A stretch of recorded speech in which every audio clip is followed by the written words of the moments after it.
Hello बच्चों, let's read the question. The question says give one example each of polar and non-polar dielectrics.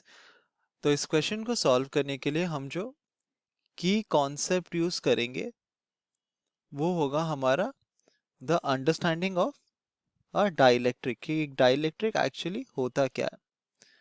तो अगर हमें कहा गया कि एक इलेक्ट्रिक सर्किट में हम लोग एक डाइलेक्ट्रिक यूज करते हैं तो इसका मतलब है कि डाइलेक्ट्रिक बेसिकली एक इंसुलेटर होता है। तो ये क्या होता है?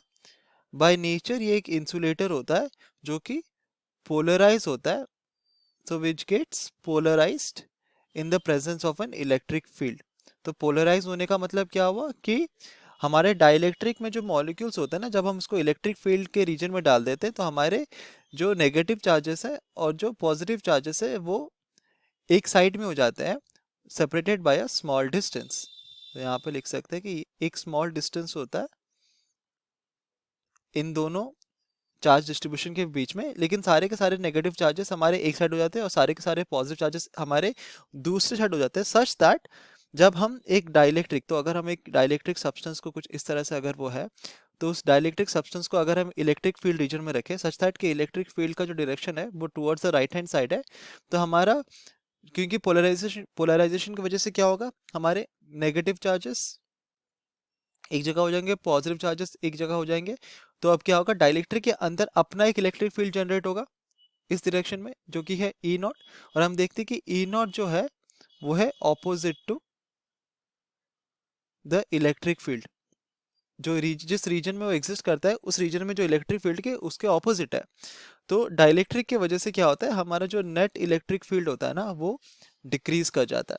ये एक प्रॉपर्टी होता है डाइलेक्ट्रिक का, that it decreases the net electric field in the region. तो डाइलेक्ट्रिक बेसिकली दो टाइप्स के होते हैं, एक होता है पोलर और एक होता है नॉन पोलर। और क्वेश्चन में हमें दोनों टाइप्स का एक एक एग्जांपल देना है। तो पहले हम समझते हैं कि एक पोलर और एक नॉन पोलर डाइलेक्ट्रिक के बीच में डिफरेंस क्या होता है, बेसिक डिफरेंस क्या होता है। तो हम यहाँ पे लिख सकते हैं पोलर डाइलेक्ट्रिक और नॉन पोलर डाइलेक्ट्रिक। तो जो पहला बेसिक डिफरेंस होता है कि जो पोलर डाइलेक्ट्रिक्स होता है उनका खुद का इनहेरिटेंट, तो हम यहाँ पे लिख सकते हैं इनहेरेंट डाइपोल मोमेंट होता है, जबकि नॉन पोलर डाइलेक्ट्रिक्स जो होते हैं उनका ना इनहेरेंट डाइपोल मोमेंट ये नहीं होता है। जो सेकंड डिफरेंस है, जो पोलर डाइलेक्ट्रिक्स होते हैं ना वो असिमेट्रिक इन नेचर होते हैं, उनका कोई ऐसा रेगुलर शेप नहीं होता, जबकि जो नॉन पोलर डाइलेक्ट्रिक्स होते हैं they are symmetric in nature, उनका एक रेगुलर शेप होता है।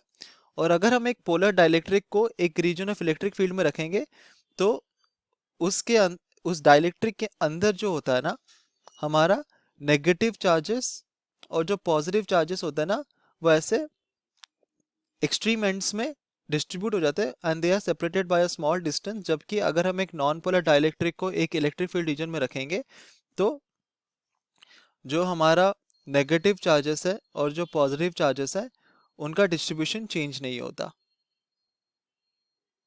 अब एक एग्जांपल अगर हम बात करें एक पोलर डाइलेक्ट्रिक की, तो दिस कैन बी अमोनिया जो कि होता है NH3 या वाटर विच इज H2O। और अगर हम एग्जांपल की बात करें for a non polar dielectric it can be benzene